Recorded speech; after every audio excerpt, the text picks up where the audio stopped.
పరిపెత్తుడా, వాళ్ళ డిస్కషన్ విన్నావు కదా, దానిపైన నీ ఒపీనియన్ ఏంటి? వదినే మా నన్నయ్యకు భారీగా ఉండాలరా. ఎందుకంటే వదినే గనక లేకపోతే ఈరోజు అన్నయ్య ఇలా సంతోషంగా ఉండేవాడే కాదు. అది నిజమేరా, కానీ ఇప్పుడు కొత్తగా అన్నయ్యను బావ అంటూ ఒక అమ్మాయి వచ్చిందిగా. తను నిజంగా అన్నయ్య ప్రేమించిన అమ్మాయి అయితే ఇప్పుడు అన్నయ్య పరిస్థితి ఏంటి? తనని ఎంతగానో ప్రేమిస్తున్న వదిని చేసుకుంటాడా, లేక తను ఎంతగానో ప్రేమిస్తున్న ఈ రాధని చేసుకుంటాడా? ఆలోచిస్తుంటే నా బుర్ర బద్దలవుతుందిరా. అసలేమీ అర్థం కావట్లేదు. ఏదేవైనా ఈ విషయంలో అమ్మా నాన్నలు తప్పు చేసి వదినికి అన్యాయం చేయాలని చూసినా అన్నయ్య మాత్రం వదినికి న్యాయం చేయాలని మనస్ఫూర్తిగా కోరుకుంటున్నాను రా. అవునరా, అప్పుడే అన్నయ్యతో పాటు మనందరం సంతోషంగా ఉంటాం. చూద్దాంరా అన్నయ్య ఏ నిర్ణయం తీసుకుంటాడో.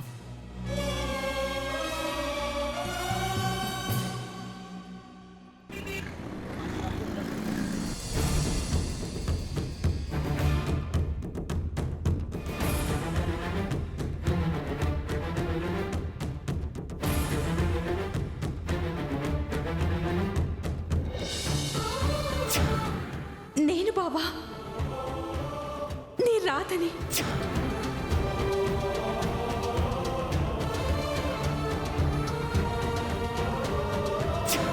ఇదిగో మన జ్ఞాపకం.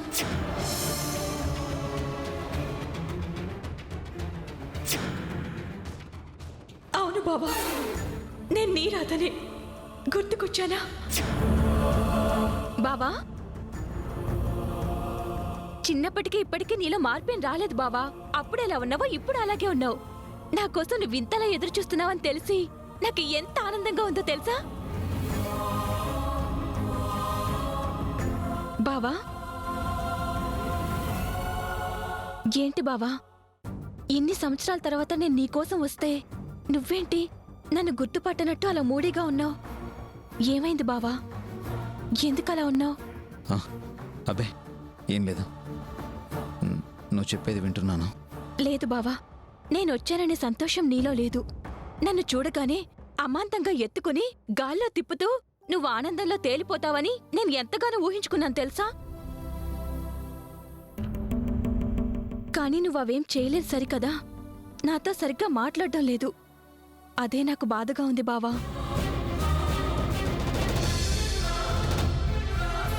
సర్లే, ఇద్దరం కలిసిన ఈ ఆనందంలో కూడా నిన్ను బాధ పెట్టేలా మాట్లాడడం నాదే తప్పు.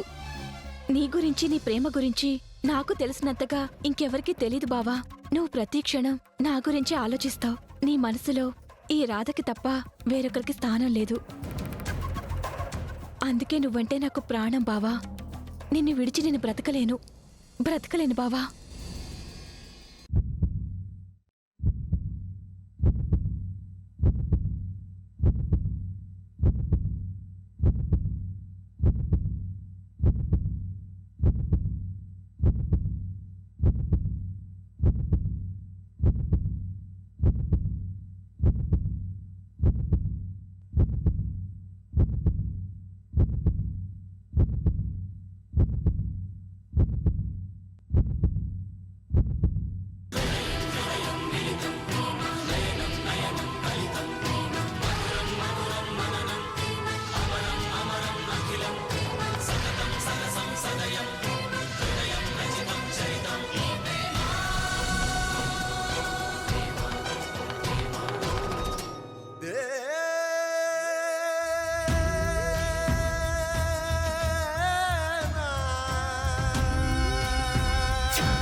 బావా, నీ రాధని.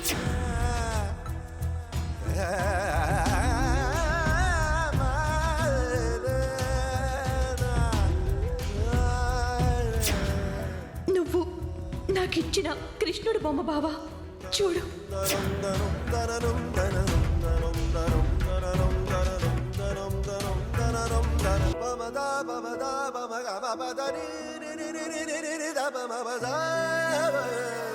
చిన్నప్పుడు మీ ఇంటికొస్తే నాకు బావకి గోరుముద్దలు తినిపించారే, ఆ రాధని. గుర్తుకొచ్చానా?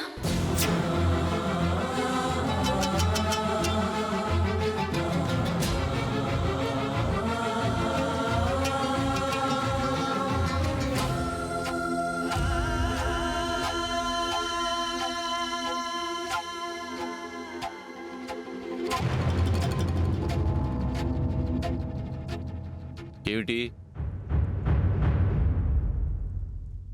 నువ్వు ఉండగానే ఇంకో అమ్మాయి నేనే రాధనంటూ మా కృష్ణ కోసం రావటం చూసి బాధపడుతున్నావా? వాడి ప్రేమ నుంచి దూరం అయిపోతున్నందుకే నువ్వింతలా బాధపడుతుంటే మరి వాడిని నువ్వు మాకు శాశ్వతంగా దూరం చేయాలని చూశావు. దానికి మేమెంతగా బాధపడి ఉంటామో తెలుసా నీకు?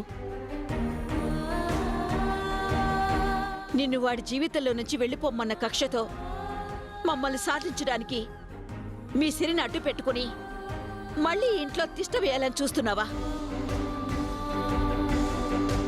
నీ ఆటలు సాగనివ్వకుండా ఉండడానికే మేమిలా చేశాం. ఇక నీ పేడ మాకు శాశ్వతంగా విరగడైపోతుంది.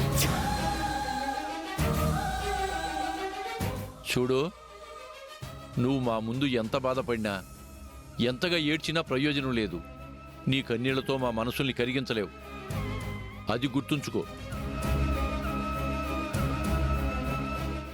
నేనేం బాధపడ్డం లేదు మామయ్య. మీరిలా చేసినందుకు నాకు చాలా సంతోషంగా ఉంది.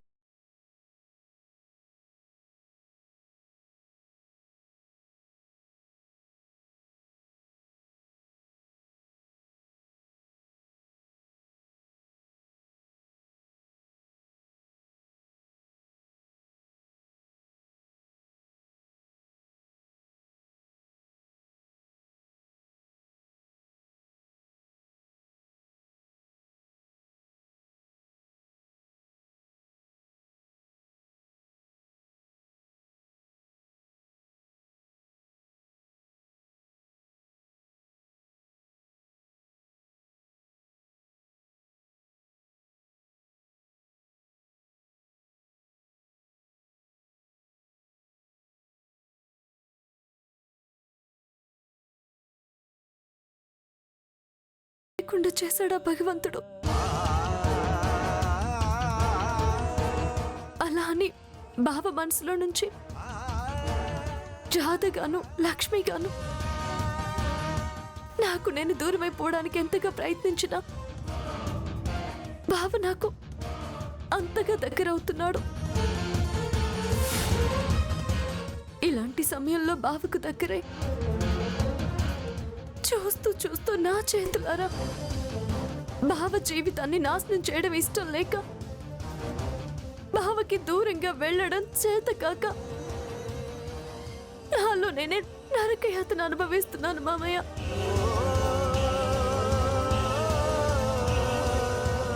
ఏం చేయాలో దిక్కు తోచని స్థితిలో నేనున్నాను. కానీ మీరు చేసిన ఈ పని వల్ల ఇప్పుడు నాకు చాలా సంతోషంగా ఉంది మామయ్య.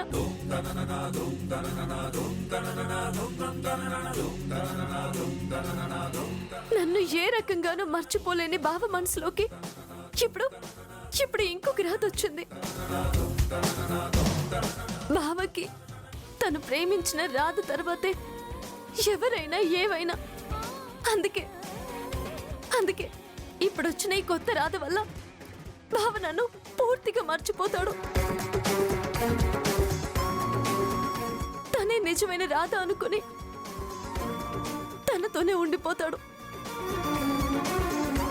అప్పుడు మీ కోరికతో పాటు బావ నిండు నూరేళ్లు సంతోషంగా ఉండాలని నా కోరిక కూడా నెరవేరుతుంది. నాకు అంతకన్నా కావాల్సిందేముంది మామయ్య? చెప్పండి మామయ్య.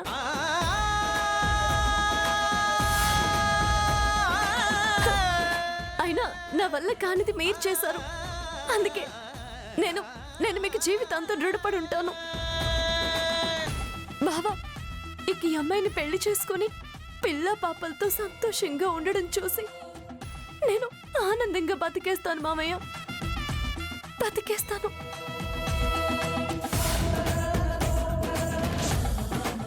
ఇక ఈ జీవితానికి ఇది చాలు మామయ్య, చాలు.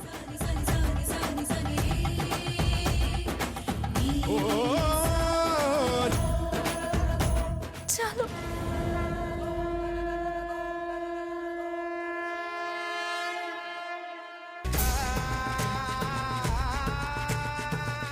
మనం ఎంత చేసినా కూడా తను బాధపడవలసింది పోయి సంతోషిస్తుందంటే మన కృష్ణ మీద తనకున్న ప్రేమను చూసి ఏమనుకోవాలో అర్థం కావటం లేదు పద్మ. ఇక తన గురించి మనకు అనవసరం అండి, వదిలేయండి. ఇప్పుడు మనం ఆలోచించాల్సింది మన కృష్ణ గురించి మాత్రమే. అది గుర్తు పెట్టుకోండి.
మందు పడితే గాని బొమ్మ వచ్చేలా లేదు.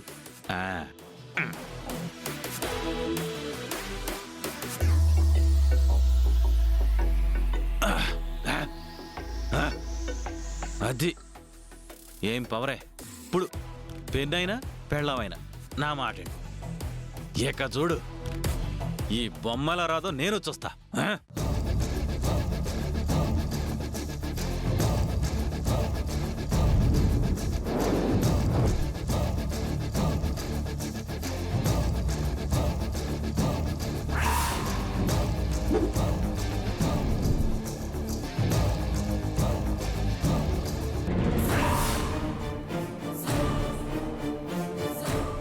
రే అంజే, అయ్యా, ఆ ఆర్టిస్ట్ ఎవరో నా వారసుడి బొమ్మ గీస్తానని చెప్పి ఇంతవరకు సమాధానం లేదు. ఒకసారి వాడికి ఫోన్ చేసి ఎంతవరకు వచ్చిందో కనుక్కో. అయ్యా, నేను ఇలా అంటున్నానని తప్పుగా అనుకోకండి. ఏదో మీ పిచ్చి కానీ అంటే వాడెవడో పెద్ద తాగుబోతులా ఉన్నాడయ్యా. వాడి మాటలు మీరు నిజమనుకుంటున్నారా? వదిలేయండి అయ్యా. రేయ్, ఏ పుట్టలో ఏ పాముందో ఎవరికి తెలుసు. వాడు నిజంగానే నా వారసుడి బొమ్మ గీస్తే నా పని ఇంకా సులువవుతుంది.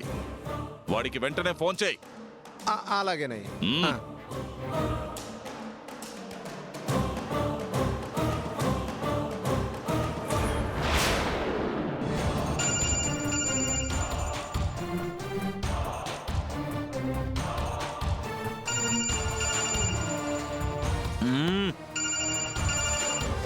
హలో, నేనయ్యా అంజీని. మా అయ్యగారి అబ్బాయి గారి ఫోటో గీశారా లేదా అని.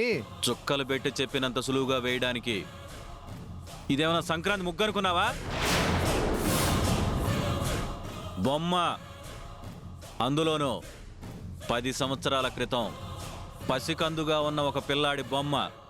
టైం పడుతుంది. ఇంతకు ముందు కూడా మీరు ఇదే మాట అన్నారు. అసలు మీకు ఎంత టైం కావాలయ్యా?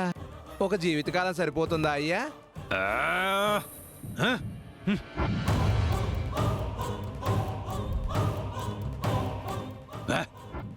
చూడు, తల్లి కడుపులో పిండం బిడ్డ రూపంలో బయటికి రావడానికి 9 నెలలు పడుతుంది. అలాంటిది నా కుంచె నుండి ఆ బిడ్డ రూపం బయటికి రావడానికి కొంచెం కూడా టైం ఇవ్వరా? బొమ్మ పూర్తవగానే నేనే మీకు ఫోన్ చేస్తాను. కాదని నువ్వెన్నిసార్లు ఫోన్ చేసినా నేను ఇలాగే ఫోన్ కట్ చేస్తాను. Hello hello hello. ఏమన్నాడ్రా? చెప్పంజీ, ఏమన్నాడు? అయ్యా, వాడెవడో ఫోన్ కట్ చేశాడయ్యా. వాడెవడో నిజంగానే పిచ్చోళ్ళ ఉన్నాడయ్యా. వాడి మాటలు సగం అర్థమైని సగం అర్థం కాలేదయ్యా. నా మాట విని వాడి మీద నమ్మకం పెట్టుకోకండి అయ్యా.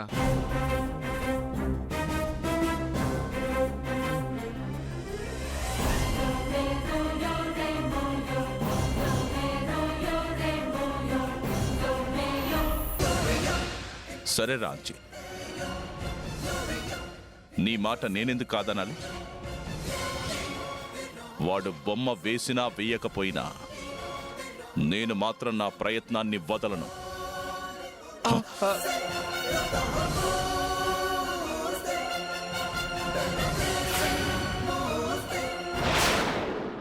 చెప్పండి అయ్యా.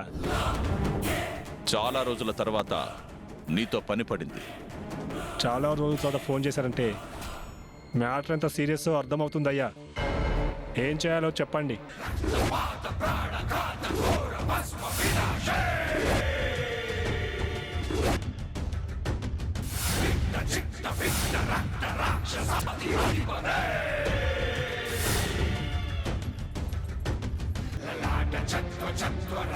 ఇంకా ఆ విషయం మీరు మర్చిపోండి అయ్యా, నేను చూసుకుంటాను.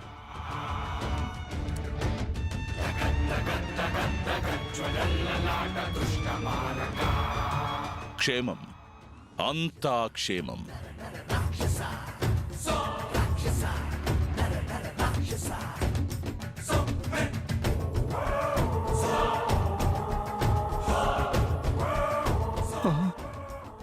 ఈ దుర్మార్గుడు రాధమ్మను పట్టుకునేంత వరకు వదిలేలా లేడు.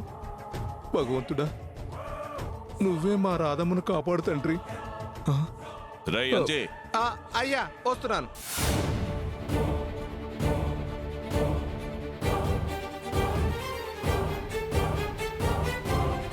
అత్తయ్య మావయ్య, ఎలా ఉంది నా యాక్టింగ్? అచ్చ రాతలాగే చేశాను కదా. బావైతే నన్ను నిజంగానే రాదనుకుని పూర్తిగా నా మాట వినే స్థాయికి వచ్చాడు. ఇక బావ నా గురించి తప్ప ఇంకెవ్వరి గురించి ఆలోచించడు. అంతలా మార్చేశాను బావని. ఇంక మీరేం కంగారు పడాల్సిన పనిలేదు. నువ్వు రాధలా నటించి కృష్ణను నమ్మించినా వాడి మనసును మాత్రం మోసం చేయలేవు. అది అంత తేలికైన విషయం కాదు, బాగా గుర్తుంచుకో. ఏంటి మావయ్య మీరనేది? బావ నేనే రాదని నమ్మాడు కదా, మరింకేంటి? మా కృష్ణ గురించి నీకు తెలీదు. రాధ దూరమైన దగ్గర నుంచి వాడి జీవితంలో ఎంతమంది అమ్మాయిలు తారసపడ్డా వాడు మాత్రం లక్ష్మి రూపంలో వచ్చిన రాధని మళ్ళీ ఇష్టపడ్డాడు. అంత గొప్పది వాడి ప్రేమ. అలాంటి వాడి ప్రేమని నువ్వు సొంతం చేసుకోవాలి అంటే ముందు వాడి మనసులో లక్ష్మీ రూపంలో కొలువైన రాధని వాడు పూర్తిగా మర్చిపోయేలా చెయ్యాలి. వాడికి తనకంటే నువ్వంటేనే ఎక్కువ ఇష్టం కలిగేలా చెయ్యాలి. అప్పుడే మనం కోరినట్టు జరుగుతుంది. లేదంటే మొదటికే మోసం వస్తుంది. అవును సత్య, మీ అత్తయ్య చెప్పింది అక్షరాలా నిజం. మా కృష్ణ మనసులో ఉన్న లక్ష్మిని, అదే ఇప్పుడున్న రాధని మర్చిపోయేలా చేయటం కాస్త కష్టమైన పని. అదీ కాక నువ్వు రాధలా వచ్చావని తెలిసినా ఆ రాధ మాత్రం తనకేమీ కాదన్నట్టు ధైర్యంగా ఉంది. అంటే తను ఏ క్షణంలోనైనా మళ్ళీ మా కృష్ణ మనసు మారుతుందన్న నమ్మకం తనకున్నట్లుంది. అందుకే నువ్వు కాస్తంత నిబ్బరంగా ఉండాలి. ఇవన్నీ దృష్టిలో పెట్టుకొని నువ్వు నడుచుకోవలసి ఉంది. అర్థమైందా? అర్థమైంది మావయ్య. అయినా మీరేం కంగారు పడకండి. ఆ రాధాకృష్ణులు ఎప్పటికీ ప్రేమికులుగా ఉన్నారే తప్ప భార్యాభర్తలు కాలేదు. ఇప్పుడు ఈ రాధాకృష్ణులు కూడా అంతే. నేనుండగా వాళ్ళని కలవనివ్వను.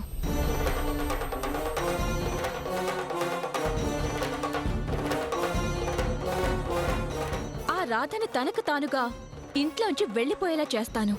కృష్ణబావని నా సొంతం చేసుకుంటాను. ఇక మీరు నిశ్చింతగా ఉండండి. ఇప్పటి వరకు ఇది మీ బాధ్యత. ఇప్పటి